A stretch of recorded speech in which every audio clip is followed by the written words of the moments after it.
Beredar pesan suara di media sosial yang berisi ajakan atau seruan melawan Densus 88 anti Polri. Adanya seruan ini diduga buntut penangkapan 3 ustadz di Bekasi yang diduga terlibat kasus. Dalam pesan tersebut berisi ajakan untuk melawan Densus 88 dan sejumlah Polres.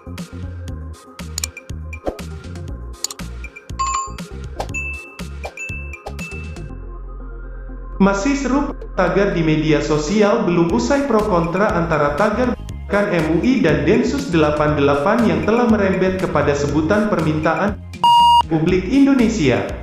Sebutan permintaan Republik Indonesia dimaksud tentunya bagi persatuan dan kesatuan negara Republik Indonesia yang kita cintai. Tiba-tiba muncul lagi di grup-grup media sosial suatu ajakan dan dorongan yang tak kalah lebih seru lagi. Suatu ajakan kepada seluruh umat tertentu untuk melakukan atau mendorong untuk melakukan tindakan melawan hukum. Suatu tindakan melawan hukum menabuh genderang.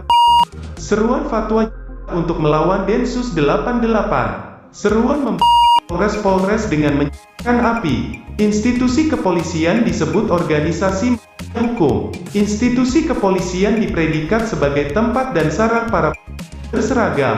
Tak sampai di situ, ajakan ini juga meninggalkan beberapa nama laskar, antara lain Panglima Pembebasan Rakyat Indonesia, Panglima Laskar Siliwangi, dan Panglima Laskar Ambon Poso tahun 1999 sampai tahun 2002. Penyebaran seruan berkonten melawan hukum seperti ini dianggap berpotensi memicu dilakukannya tindakan hukum.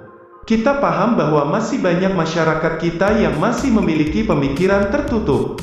Masih banyak yang belum memiliki pemahaman lebih terbuka dan masih terus butuh pencerahan akan pemikiran yang lebih terbuka, mau memahami perbedaan, dan menjunjung tinggi aspek toleransi. Oleh karena itu, seruan yang berupa pesan media sosial ini dianggap sangat. Seruan seperti ini diduga berkoneksi kuat dengan tertangkapnya 3 ustadz terduga kelompok Jamaah Islamiyah (JI).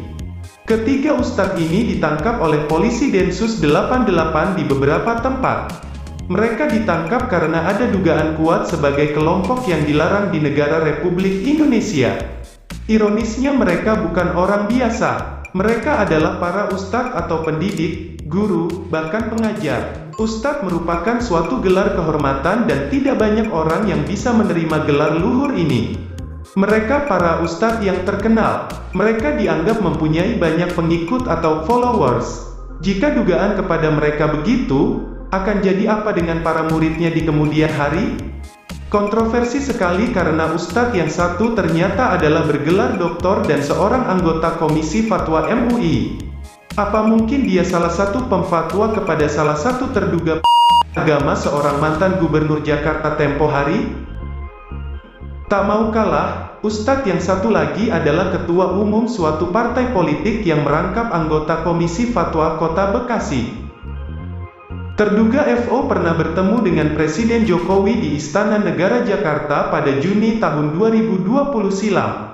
Tidak pernah sepanjang sejarah dunia lolos masuk istana dan bertemu dengan Presiden, ujar anggota Komisi I DPR fraksi PPP Syaifullah Tamliha.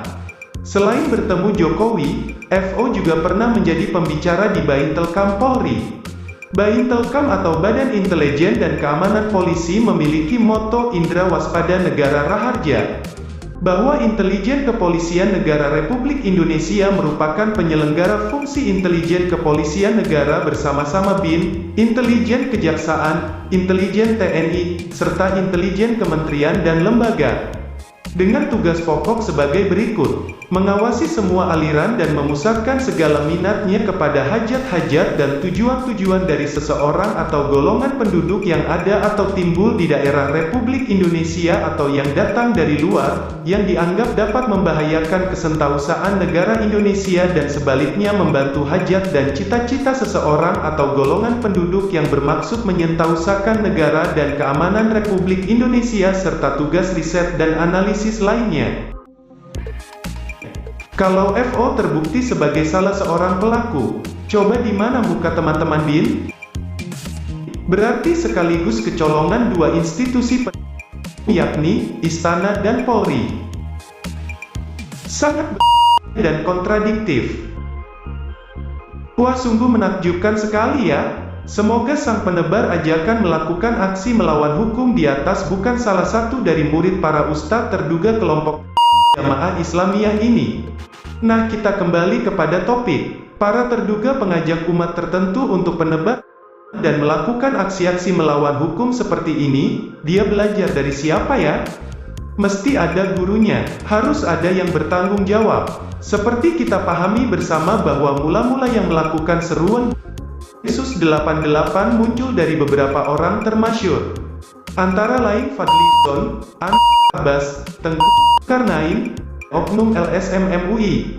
Jika mereka diduga sebagai pencetus seruan Densus 88, sepatutnya mereka juga diperiksa oleh aparat hukum. Densus 88 merupakan alat negara dalam satu payung dengan Kepolisian Republik Indonesia atau Polri. Densus 88 antara lain berfungsi untuk meredam faham dan di Indonesia. Berikut ini adalah isi transkrip seruan aksi melawan Densus 88 dan polisi. Penyeru adalah seorang pria karyawan swasta di Kota Bandung berusia 36 tahun. Terduga ini berinisial AW. Inilah yang diserukan AW. Bismillah, sebarkan kepada seluruh.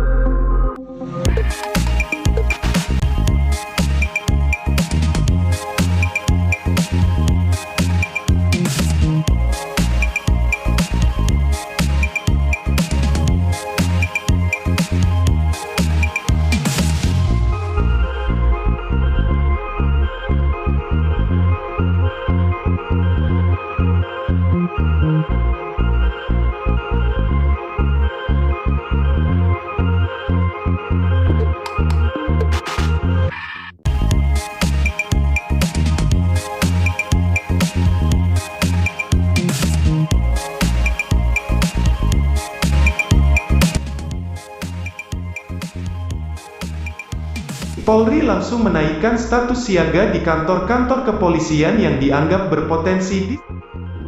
Selanjutnya polisi bergerak cepat memburu sang penyeru. Atas informasi dari masyarakat, akhirnya polisi berhasil meringkus si terduga penyebar aksi melawan hukum. Setelah dibawa ke kantor polisi dan diperiksa, sang penyeru pada gilirannya serukan permohonan ampun.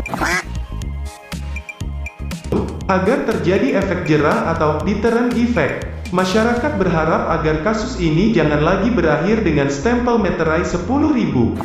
Juga para politisi dan publik figur serta oknum-oknum LSM yang diduga memiliki andil sebagai pemicu, harus diperiksa dan bertanggung jawab. Bagaimana saudara-saudara setuju?